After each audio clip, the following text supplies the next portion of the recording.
मंदराचल पर गौरी देवी का स्वागत महादेव जी के द्वारा उनके और अपने उत्कृष्ट स्वरूप एवं अविच्छेद संबंध पर प्रकाश तथा देवी के साथ आए हुए व्याप को उनका गणाध्यक्ष बनाकर अंतपुर के द्वार पर सोमनंदी नाम से प्रतिष्ठित करना। ऋषियों ने पूछा, अपने शरीर को दिव्य गोवंश से युक्त बनाकर गिरजा कुमारी देवी पार्वती ने जब मंदराचल प्रदेश में प्रवेश किया तब वे अपने पति से किस प्रकार मिली। प्रवेश काल में उनके भवन द्वार पर रहने वाले गणेश्वरों ने क्या किया तथा महादेव जी ने भी उन्हें देखकर उस समय उनके साथ कैसा बर्ताव किया।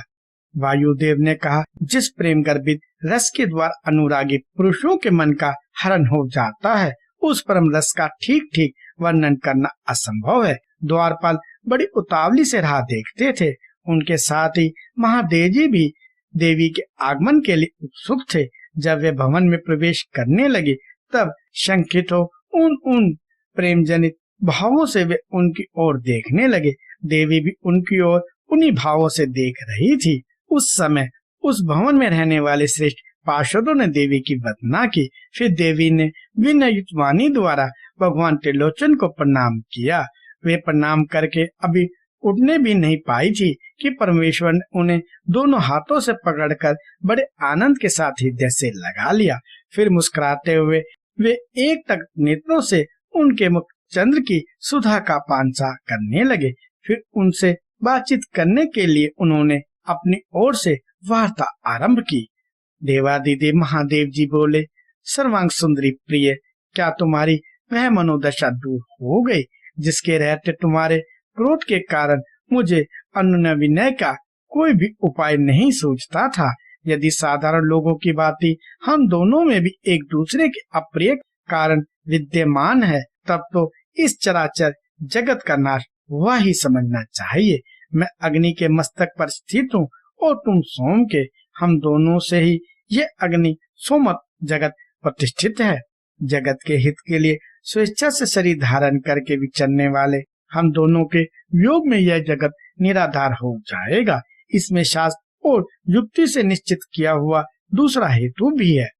यह स्थावर जंगम जगत वाणी और अर्थ में ही है।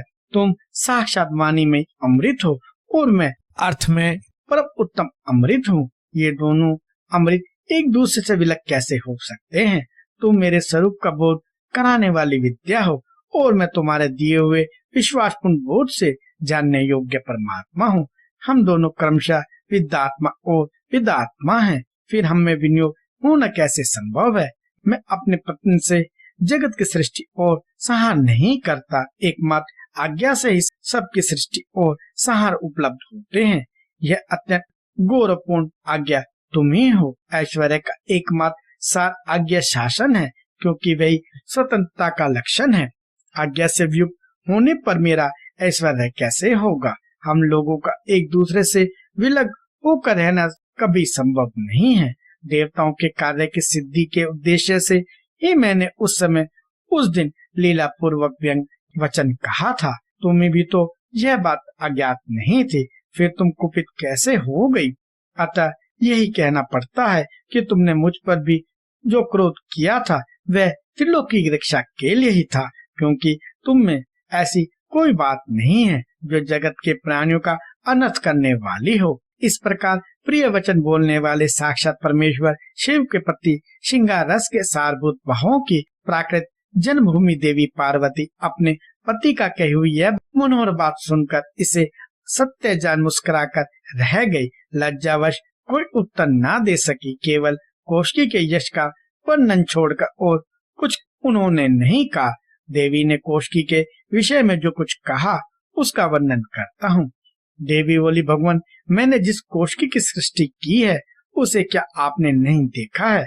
वैसी कन्या ना तो इस लोक में हुई है और ना होगी।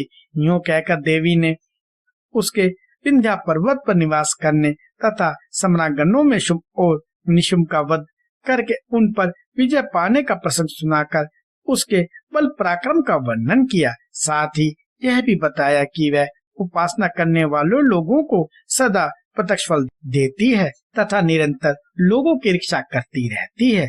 इस विषय में ब्रह्मा जी आपको आवश्यक बातें बताएंगे। उस समय इस प्रकार बातचीत करती हुई देवी की आज्ञा से ही एक सखी ने उस व्याग को लाकर उनके सामने खड़ा कर दिया। उसे देखकर देवी कहने लगी, देव, यह व्याग मैं आपके लिए भेंट लाई हूँ, आप इसे देखिए। इसके समान मेरा उपासक दूसरा कोई नहीं है। इसने दुष्ट जंतुओं के समूह से मेरे तपोवन की रक्षा की थी। यह मेरा अत्यंत भक्त है और अपने रक्षणात्मक कार्य से मेरा विश्वास पात्र बन गया है। मेरी प्रसन्नता के लिए यह अपना देश छोड़कर यहाँ आ गया है। महेश्वर, यदि मेरे आने से आपको प्रसन्नता हुई है और यदि आप मुझसे अत्यंत प्रेम करते हैं, तो मैं चाहती हूँ कि यह नंदी की आज्ञा से मेरे अंतःपुर के द्वार पर अन्य रक्षकों के साथ उन्हीं के चिन्ह धारण करके सदा स्थित रहे।